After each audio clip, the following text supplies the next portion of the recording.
Husnul Syaifah, kita masih di Bincang Kecantikan. Tribuners, untuk bincang kecantikan kita kali ini saya sudah hadir ya di sini melalui via Zoom. Di sini sudah ada Dr. Melati Nurul Utami dari Klinik Kecantikan Puspita. Halo, selamat siang Dr. Melati. Halo, selamat siang Kak Lulu. Selamat siang Tribuners. Iya, Tribuners, hari ini kita akan bersama Dr. Melati kurang lebih 30 menit ke depan kita akan membahas tentang kulit sensitif nih Tribuners.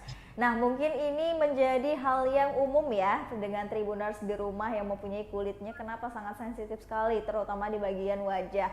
Dan hadirnya Dr. Melati di sini tentunya untuk memberikan solusi untuk kita semua bagaimana sih cara mengatasi kulit sensitif ini.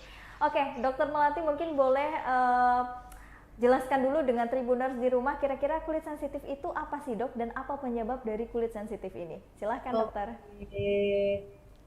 Untuk para Tribuners, saya akan jelaskan terlebih dahulu ya, kulit sensitif itu apa sih sebenarnya?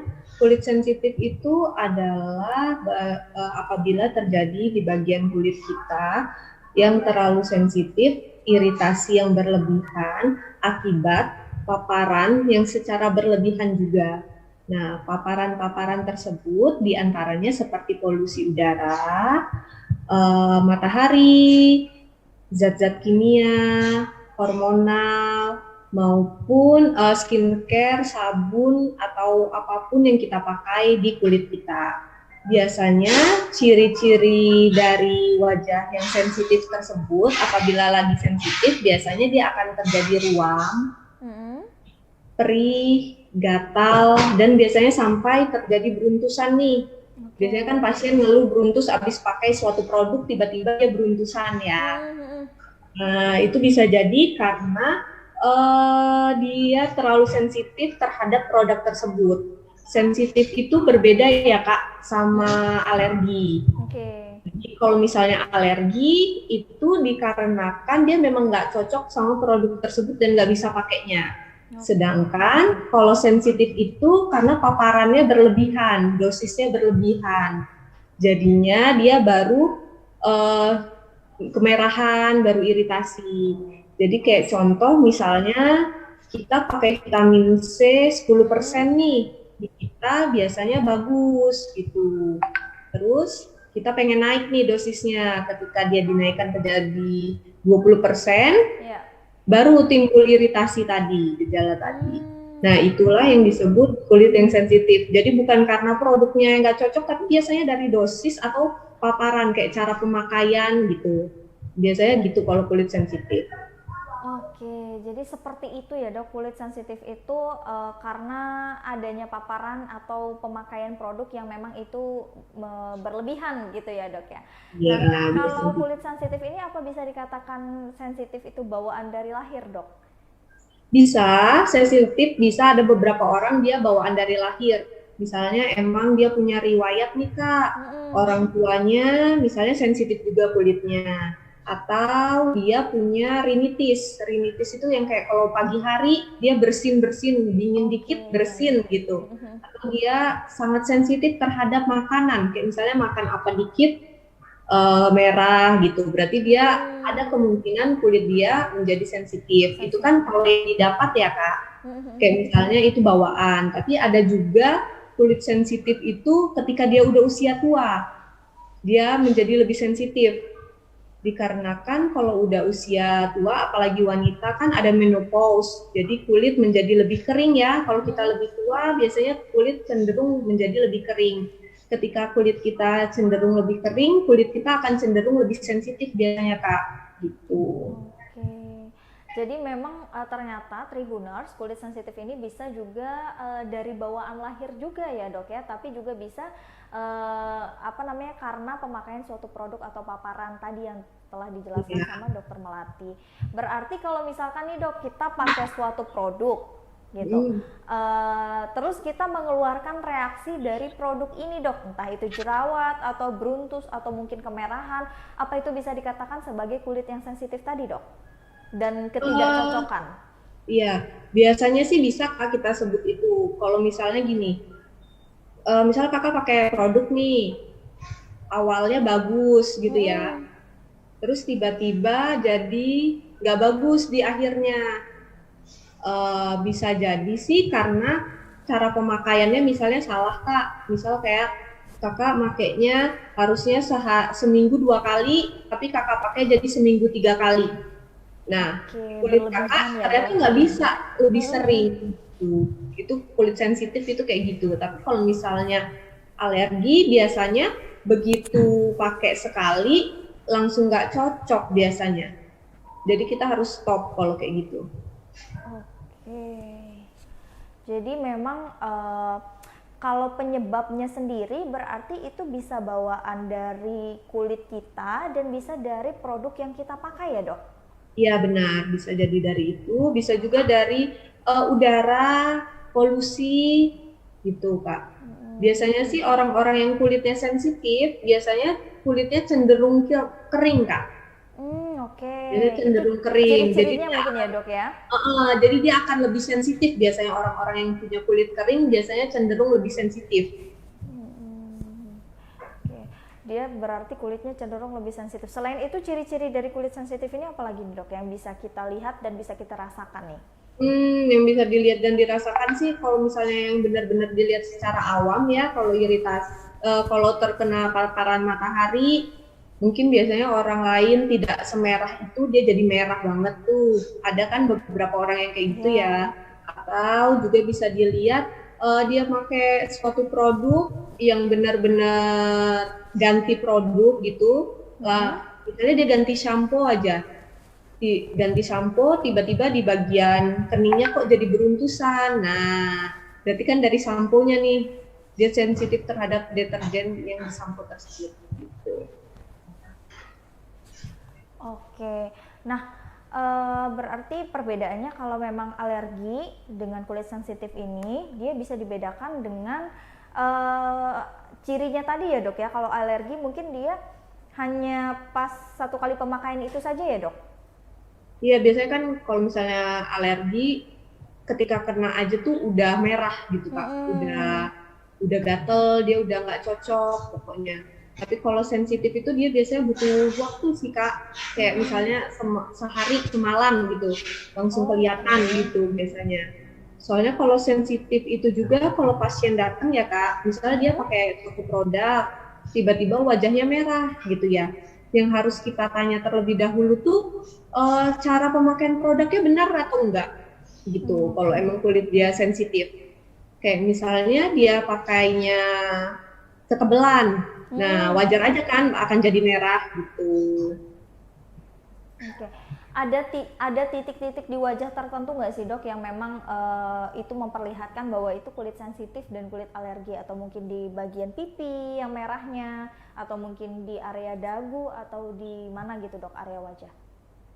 Oke, kalau misalnya yang kayak gitu ya Kak, per orang beda-beda sih Kak area sensitifnya. Jadi kalau misalnya orang tersebut datang ke klinik kita, klinik Puspita, kan nanti akan dicek ya Kak, kita kan punya alat skin analisis gitu, jadi nanti ketika Kakak masuk ke alat tersebut akan terlihat nih bagian-bagian sensitifnya. Tapi kalau untuk orang awam, untuk bagian sensitif itu bisa terlihat biasanya sih di bagian sudut-sudut bibir, sudut hidung, lalu di bagian pipi sih yang paling terlihat biasanya. Itu disertai sama pengelopekan juga nggak sih dok, atau cuman merah aja? Kalau dia memang sudah agak lebih parah ya Kak, biasanya dia nyampe mengelupas. Berarti bisa sampai separah itu ya dok. Berarti kalau sensitif ini juga kulit sensitif ini juga kita biarkan, kita tidak pedulikan, berarti bisa berakibat fatal juga ya dok? Ya bisa Kak, jadi bisa jadi nyampe kan kalau misalnya kering, ngelupas, dia bisa sampai jadi koreng sih Kak, karena dia terlalu kering kan, apalagi di sudut-sudut bibir, sudut hidung, itu bisa jadi nyampe segitu. Nyampe berkoreng, biasanya luka, jadi warna kulitnya jadi lebih menghitam ya, dibanding bagian lainnya gitu. Oke. Mungkin dari Dokter Melati ada nggak sih saran untuk Tribuners di rumah, saran untuk yang di rumah dulu nih gitu sebelum kita treatment ke klinik kecantikan khususnya Puspita gitu, untuk bisa merawat kulit sensitif ini dari rumah gitu dok, atau mungkin dari dalam?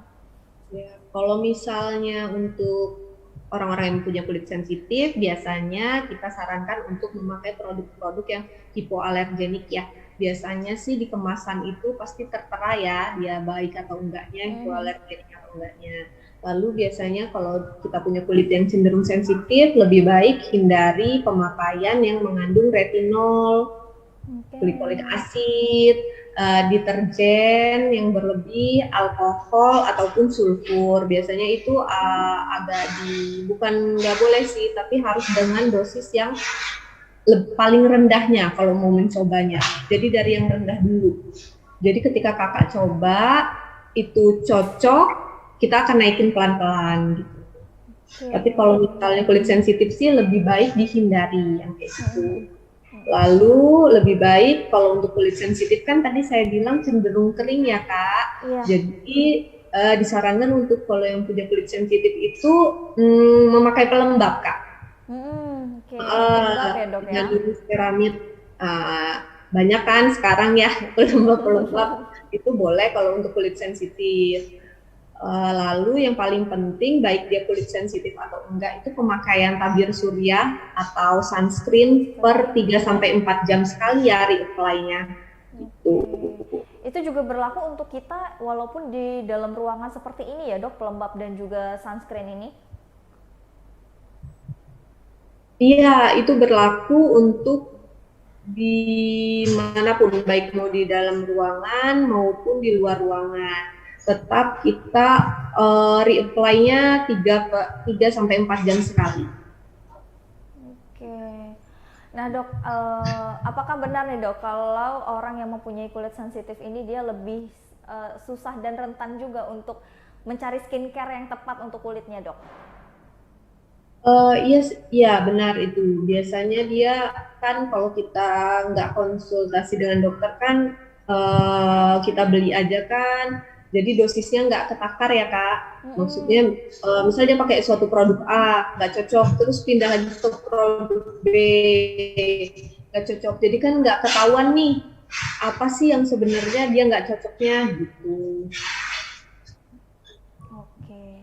Dan cara untuk merawat kulit sensitif ini itu bisa konsultasikan ke dokter langsung ya dok ya, dan juga bisa dengan step-step pemakaian skincare yang disarankan oleh dokter Melati tadi Tribuners, salah satunya penggunaan facial wash yang memang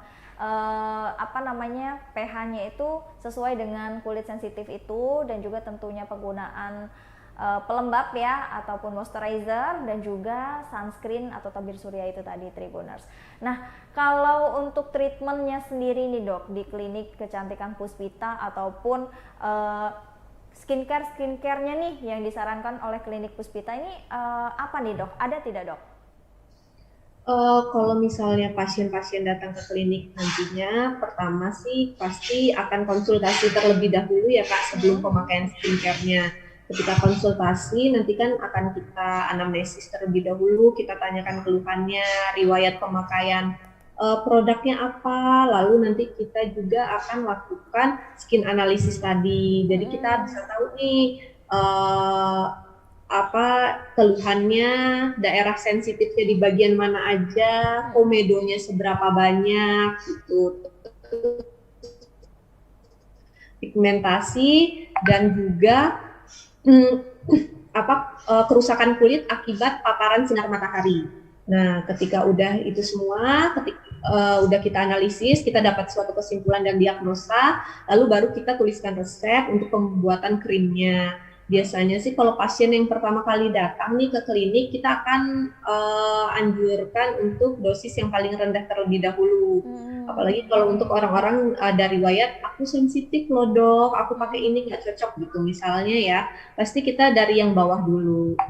Nanti ketika misalnya udah bagus terlebih dahulu, kita akan coba naikin dosisnya pelan-pelan. Nanti kan biasa beberapa pasien ada yang ngerasa di tengah-tengah misalnya udah kita naikin dia terjadi nggak cocok nih misalnya, pasti kita akan balikin lagi, oh berarti dia nggak bisa, berarti kulitnya ini sensitif cuma nyampe di batas segini aja dosisnya bisanya. Berarti kita akan, kalau dia kurang puas dengan wajahnya, kita akan anjurkan untuk tindakan juga biasanya kalau untuk orang-orang dengan kulit sensitif biasanya kita lebih ke kayak IPL rejuve atau PDT gitu, lebih ke itu. Oke. Untuk IPL ini sendiri itu jangka waktunya berapa lama tuh dok? Untuk waktu treatmentnya yang dibutuhkan? Kalau waktu treatmentnya sebentar sih Kak, hanya sekitar 10-15 menit. Kalau untuk pengulangannya bisa 3 minggu sampai 4 minggu sekali. 3 minggu sampai 4 minggu sekali ya dok. Nah itu benefit yang didapatkan dari treatment ini apa nih dok? Lebih ke kalau misalnya kulitnya lagi sensitif, lagi kemerahan, mengurangi kemerahannya. Terus dia bisa lebih cerah, sama lebih ke rejuve sih Kak. Jadi memperbaiki struktur kulitnya. Apalagi kan kalau kulit-kulit orang sensitif ya, kita perbaiki dulu kalau dia habis pakai krim-krim yang emang merusak wajahnya. Oke. Karena memang kalau kulit sensitif agak susah ya dok untuk treatment dan juga perawatannya Tribuners gitu. Nah ini kan dokter bilang tadi kan ada apa namanya waktunya ya. Nah ada selain itu ada pantangannya nggak sih dok, atau pantangan jangan pakai krim ini dulu after treatment ya, atau jangan makan ini dulu after treatment gitu, ada nggak sih dok? Kalau selama dia, kalau misalnya tindakannya hanya berupa IPL Kak, itu kan dia tidak membuat menjadi iritasi ya, itu malah mengurangi iritasi. Jadi setelah treatment boleh langsung pakai krim yang dia memang punya dan yang memang cocok di dia. Kalau untuk permasalahan makanan, biasanya sih makanan itu tidak terlalu mempengaruhi ya Kak, kecuali dia memang punya alergi terhadap makanan tersebut. Kayak misalnya dia kalau makan telur jadi merah wajahnya, atau makan udang gatal-gatal, berarti kan kita udah tahu nih kita harus hindari makanan itu.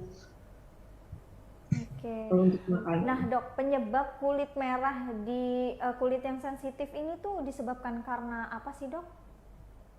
Selain karena paparan sinar matahari tadi ya dok? Bisa jadi karena kulit tersebut kering Kak, cenderung kering, kayak hormonal juga bisa.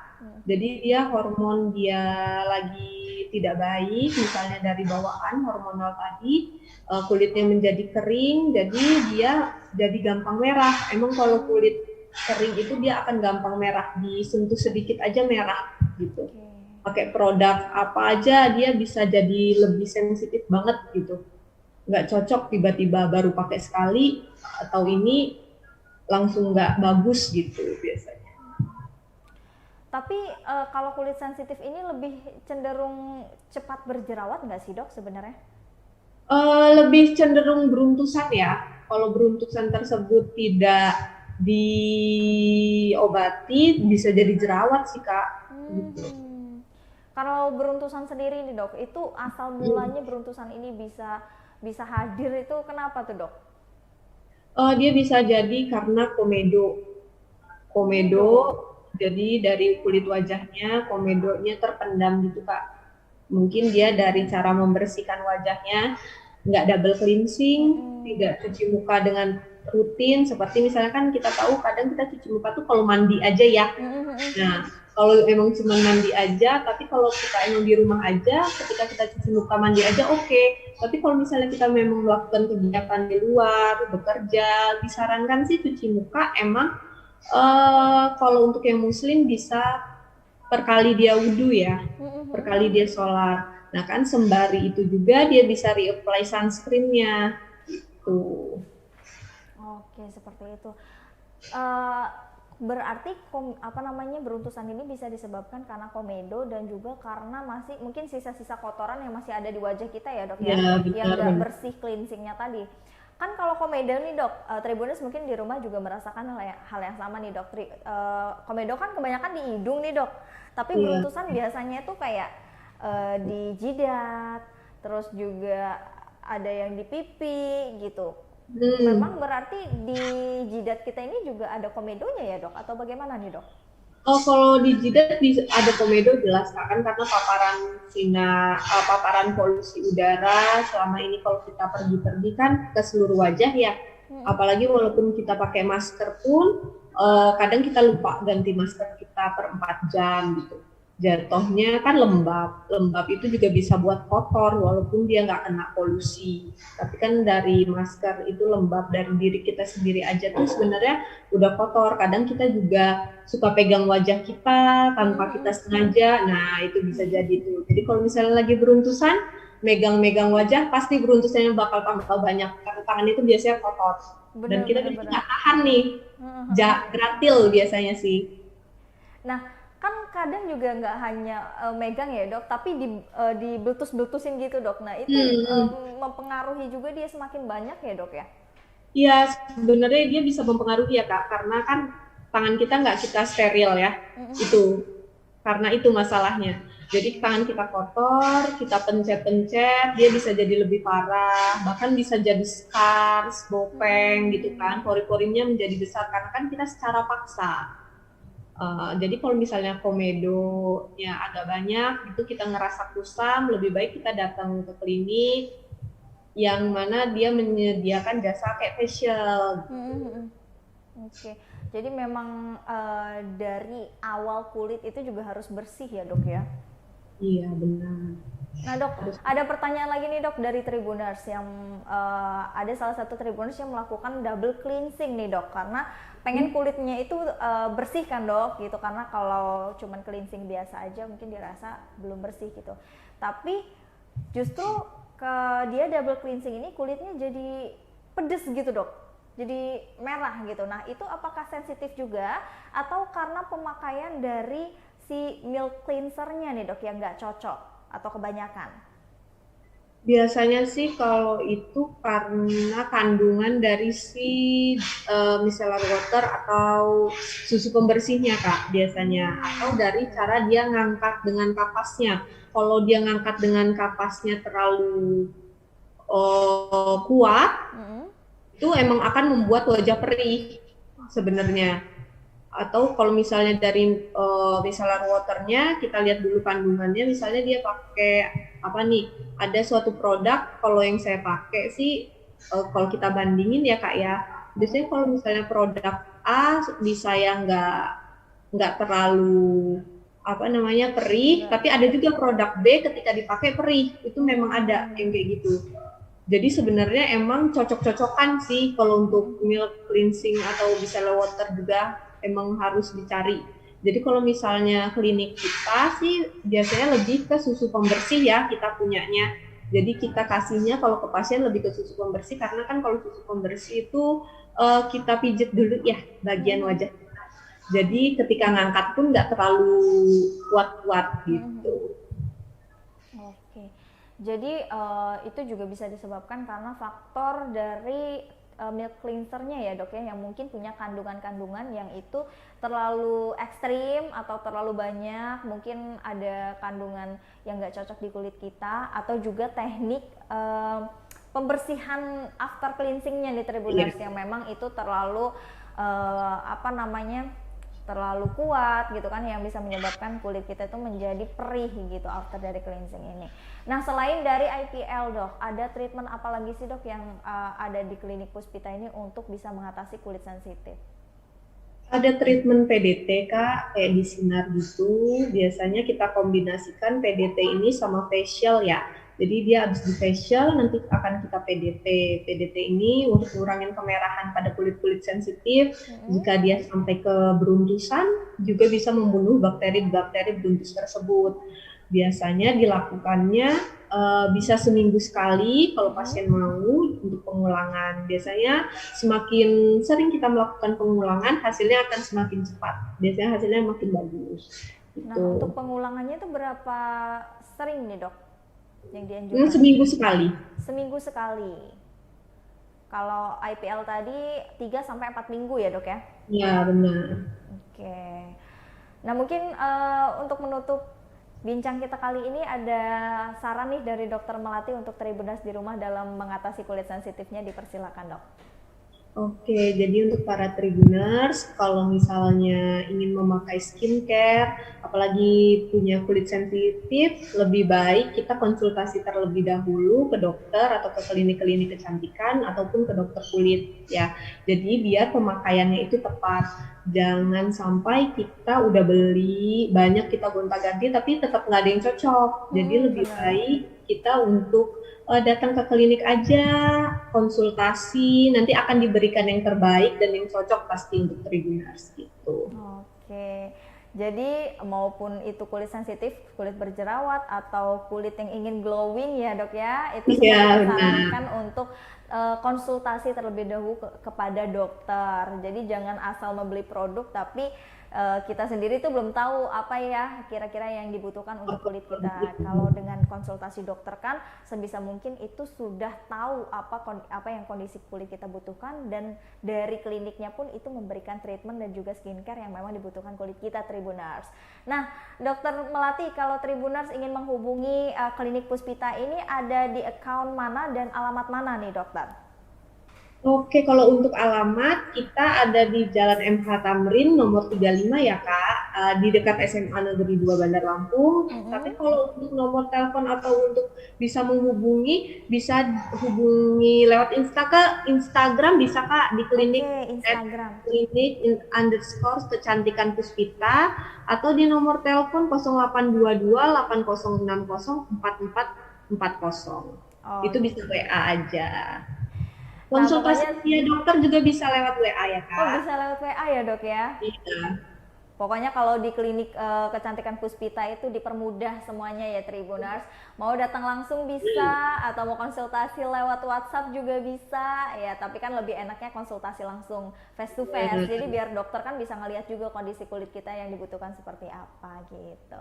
Nah, Dokter Melati, saya mengucapkan makasih banget nih dok karena sudah meluangkan waktunya di tengah-tengah kesibukan praktek ya, tapi tetap meluangkan waktu untuk bisa bergabung bersama dengan Tribuners di sini, dengan Tribun Lampung, tentunya kita dengan bincang kecantikan di sini.